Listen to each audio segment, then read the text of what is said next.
I do, and it just keeps me motivated. Everyone has these up and down days, but in general, even after 11 years that I do it, every time I reach a great result or I'm happy with my result, it gives me like it's still makes satisfying. Yeah, it's still really satisfying. It never.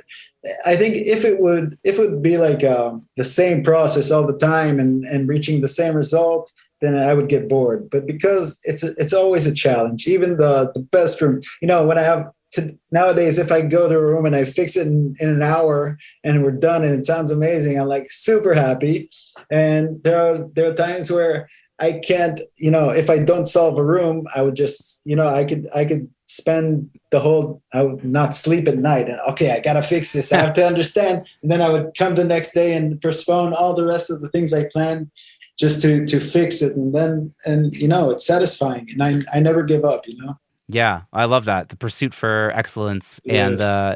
And it's just fun you're using your hands to create something that works for other people and getting to see the fruits of that labor all the time. That's probably so rewarding. Yeah, and I'm trying to keep myself and my company. We have a big warehouse with all the carpentry stuff and CNC and laser, and we always try to develop the next thing. Oh yeah, I wanted to actually ask you about that, about like diffusers and all these things that you're building. Yeah. So we're always developing. I think just to always keep ahead, just to not fall back, you have to always improve and always develop. And yeah, we're testing out some diffusers, and we had some testing with like a studio table that we were planning. And every time we have like different ideas, and we have all the toys, so we could just try things out. And yeah, we're designing diffusers for studios and also for like internal design, like offices and office spaces and whatever. Whenever you add like to any design, when it's not in the studio world, to any like design for offices and whatever, whenever you add the word acoustic, it pumps it up. Wow, that's it's cool. not just a designed wall, and it's an acoustic designed wall. You know what I mean? So, yeah. So people are now that people are getting on Zoom and podcasts are blowing up, I feel like there's a lot of room to maybe push those kind of products into offices that would otherwise sound really bad. Like I've done a lot of just work with random podcasts that people are just like recording in these like totally glass walls and just sounds horrible. And there's only so much RX voice denoise can do. Yeah, I do lots of high tech. I don't really do office spaces because I don't have time for that. But rooms that they do recordings and where they do podcasts and whatever, there's lots of high tech in that, gaming, whatever. Mm-hmm. I do lots of gaming facilities and yeah. Amazing.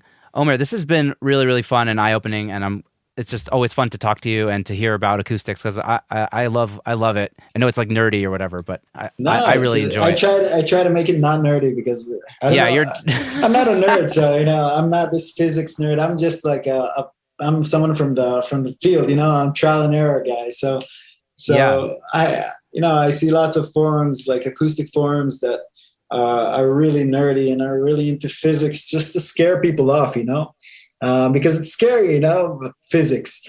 And totally. Yeah, I try to make it as simple as possible, as simple as it could get, because the physics stuff that you need, especially for home studios, is pretty limited. You need to understand the room modes and how to solve your RT60 for the bass and your the sound decay and absorption. Whatever. It's really fun. I try to make it as fun as possible and as simple as possible.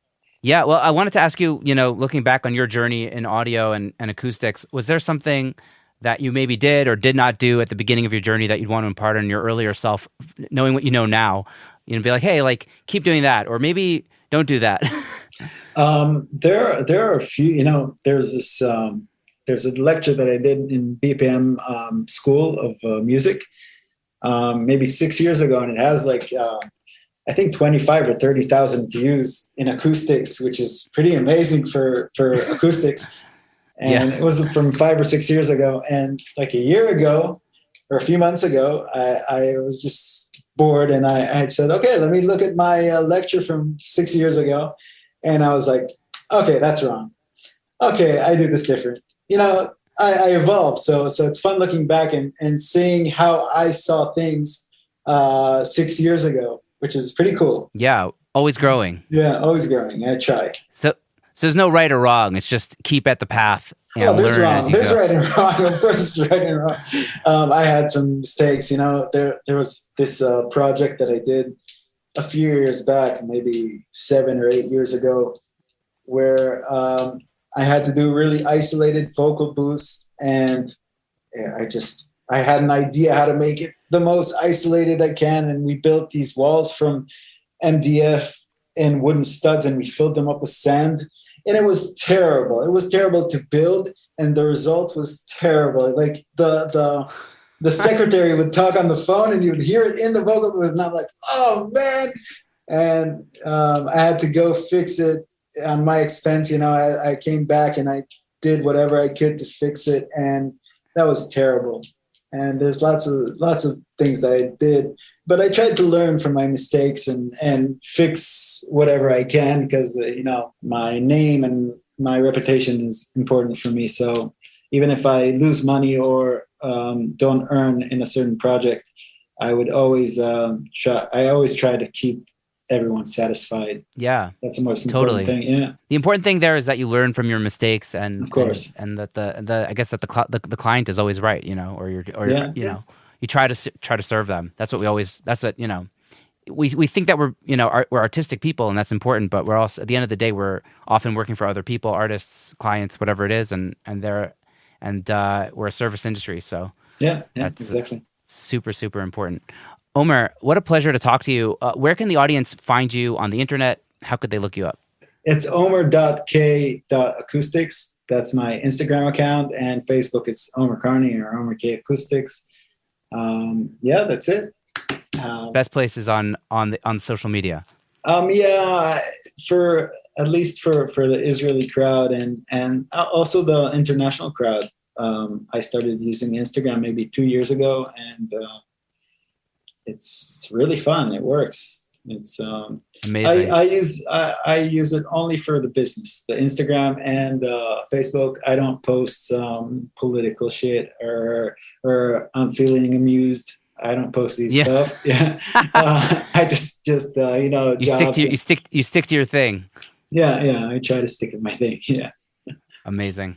Yes. Love it. Okay, so people can go check it out. The links to his socials are in the show notes, and they can find you there. Thank you.